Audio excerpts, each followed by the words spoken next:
Vous voulez vous libérer de vos chaînes et vivre votre vie à fond? Avez-vous déjà ressenti cette sensation d'être enfermé dans une routine qui vous étouffe? Cette impression que votre créativité est étouffée et que vos rêves sont relégués au second plan? Je sais exactement ce que vous ressentez. Mais devinez quoi? J'ai découvert le secret ultime pour briser ces barrières et je vais vous le dévoiler dans cette vidéo. On se retrouve tout de suite, juste après le jingle. Pourquoi apprendre peut permettre de se libérer? Apprendre à se connaître, tout simplement. Voilà la raison principale. Pour favoriser l'acceptation de soi, ce qui est complètement révolutionnaire, parce que du coup, vous devez faire appel à vos croyances du moment, celles que vous avez depuis que vous êtes tout petit, celles qui vous ont construite, et reconsidérer ces croyances, en vous disant que finalement, ce ne sont pas les seules croyances possibles. Cette connaissance aide à se libérer des automatismes. Elle aide à se dégager des contraintes, de l'image que nous pouvons avoir de nous-mêmes. Elle nous permet de nous ouvrir aux relations authentiques, savoir recevoir avec gratitude. Voilà, tout simplement, l'intérêt d'apprendre à se connaître. La connaissance de soi représente la capacité à comprendre comment nous réagissons face au comportement des autres. Mais elle permet aussi d'identifier ce qui peut déclencher des émotions désagréables. On appelle très souvent des émotions négatives. C'est ce qu'on n'aime pas, ce qui nous rend mal, ce qui nous permet d'être vraiment en mauvaise posture et nous sembler extrêmement négatifs. Et de mettre aussi en place des stratégies individuelles pour construire de bonnes relations interpersonnelles. Les bienfaits de l'apprentissage sur votre bien-être, mettre en avant des nouvelles compétences. Plus vous aurez envie d'apprendre, plus vous vous sentirez mieux. Soyez heureux de tout ce que vous pouvez apprendre. Enrichissez-vous. Prenez tout, juste tout simplement, sans chercher à comprendre le pourquoi du comment. Arrêtez de vous compliquer la vie à chercher le pourquoi dans chaque chose.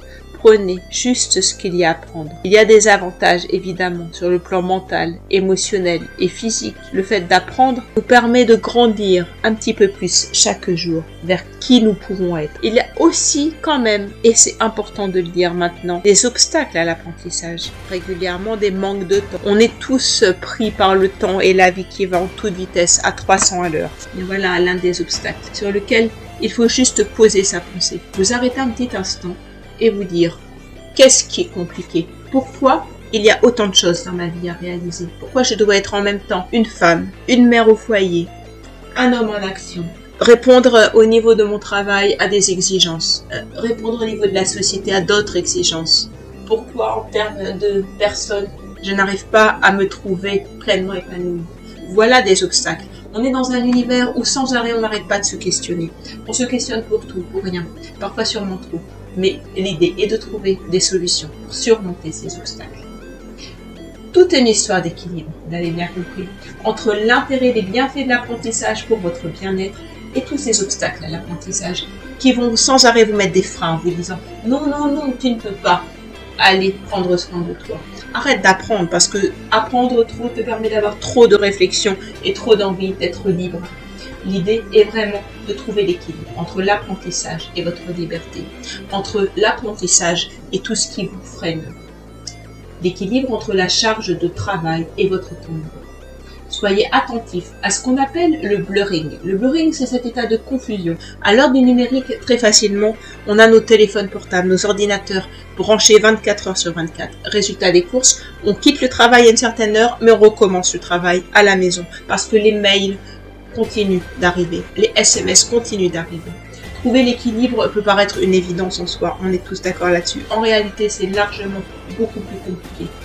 L'idée, c'est vraiment de mettre toute cette conscience et se dire à un moment donné, j'accepte que mon travail s'arrête et que mes mails et ces notifications, en plus qui s'envoient avec des petits bip, bip, bip, bip de partout ou des petits signaux comme vous voulez, qui se mettent en route, s'arrêtent et que je n'y fasse pas attention jusqu'au moment où je considère que je recommence mon activité professionnelle et là, j'y ferai attention.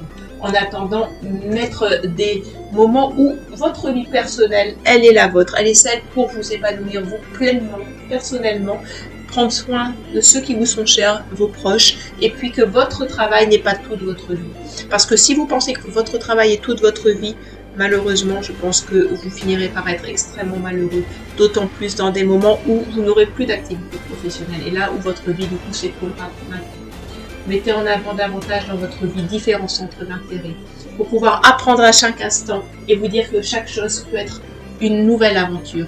Ne vous focalisez vraiment pas sur une seule de vos passions, même si elle est professionnelle. Ne vous focalisez pas uniquement sur une passion d'un moment. Ayez plein de passions dans la vie. Votre vie est unique, vous n'en avez qu'une et pensez à en profiter pleinement. Profitez à vous mettre vraiment tous les challenges qui peuvent vous faire avancer, vous faire prendre du plaisir dans la vie que vous avez à vivre. Comment apprendre efficacement mais sans se surcharger? Eh bien, des petites choses extrêmement simples, comme vous donner des moyens de gérer votre temps, avec par exemple des to-do list, vous écrivez ce que vous avez besoin de faire, mettre un ordre dans vos priorités, des méthodes d'apprentissage innovantes et efficaces. Écrire, écrire, écrire et encore écrire pour vous libérer de ce qui est dans votre tête. Plus vous écrirez et plus vous prendrez de la distance. Et du coup, vous mettrez en avant ce qui est vraiment indispensable pour vous. Et les choses moins importantes ne seront pas écrites et du coup ne seront juste tout simplement pas nécessaires. Les outils numériques peuvent aussi faciliter votre apprentissage. Il y a des applications dans tous les sens. Il y a un tas de tutos qui peuvent vous faciliter la vie. Et du coup, utilisez-les. Utilisez sans aucune modération ce qui peut vous faciliter la vie. Mais aucun complexe à vous dire, oh, mais ça c'est déjà fait, je ne vais pas le refaire. Faites ce qui vous est utile, ce qui vous permet d'aller de l'avant et de vous faire gagner. Adaptez votre environnement pour un apprentissage optimal. Créez votre espace d'apprentissage idéal, avec des conseils pour créer et organiser un apprentissage efficace. Alors, ça veut dire quoi? Ça veut dire aller vers les sources qui favorisent votre apprentissage de vous-même, qui favorisent votre autonomie, votre liberté individuelle, et aussi qui modifient l'organisation dans le temps.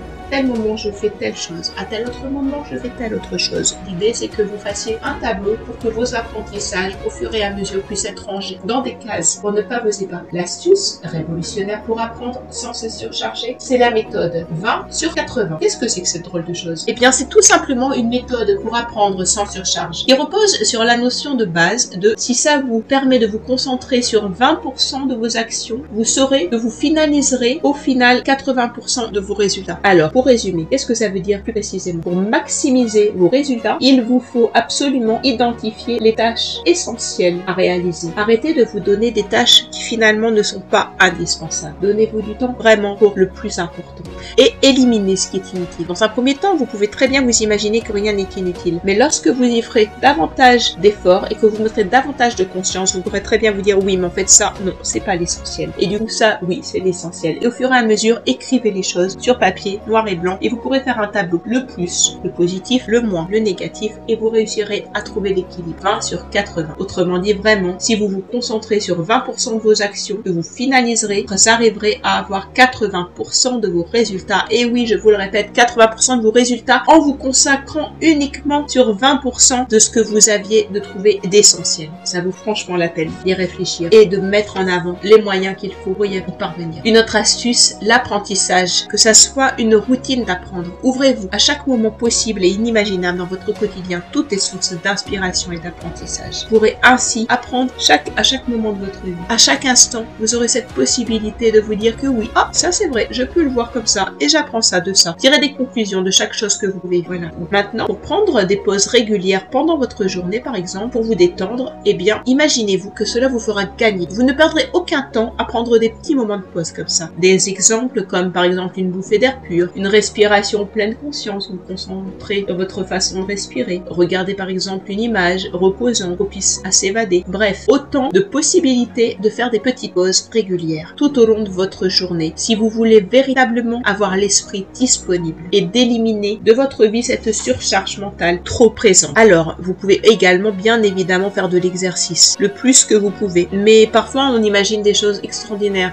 Juste marcher tout simplement, eh bien, est un exercice particulièrement bon bon pour pouvoir évacuer le stress. Et vous pouvez très bien aussi aérer vos espaces de vie. C'est quand même pas très difficile d'ouvrir une fenêtre pour dire de respirer de l'air. C'est quelque chose d'accessible à tout le monde et en tellement peu de temps. Pensez aussi pour vous donner davantage d'énergie, éviter la surcharge mentale, pensez à votre alimentation. L'alimentation anti-stress est celle qui vous sera favorable. Alors c'est quoi l'alimentation anti-stress? Bon, par exemple, tout ce qui est banane, noix, camomille, curcuma, chocolat, à dose modérée, miel, des céréales complètes, des aliments fermentés type yaourt grec ou alors avocat, poisson gras. Tout ça sont des aliments anti-stress. Alors il suffit de se concentrer sur ce que vous faire du bien dans votre entourage, dans votre environnement et dans votre alimentation. Et progressivement, vous pourrez vous décharger, enlever cette surcharge mentale qui vous empêchait d'apprendre librement et de vous permettre d'évoluer. Qu'allez-vous apprendre en premier pour vous libérer et enrichir votre vie? Maintenant, c'est ça cette grande question. Partagez vos projets avec nous dans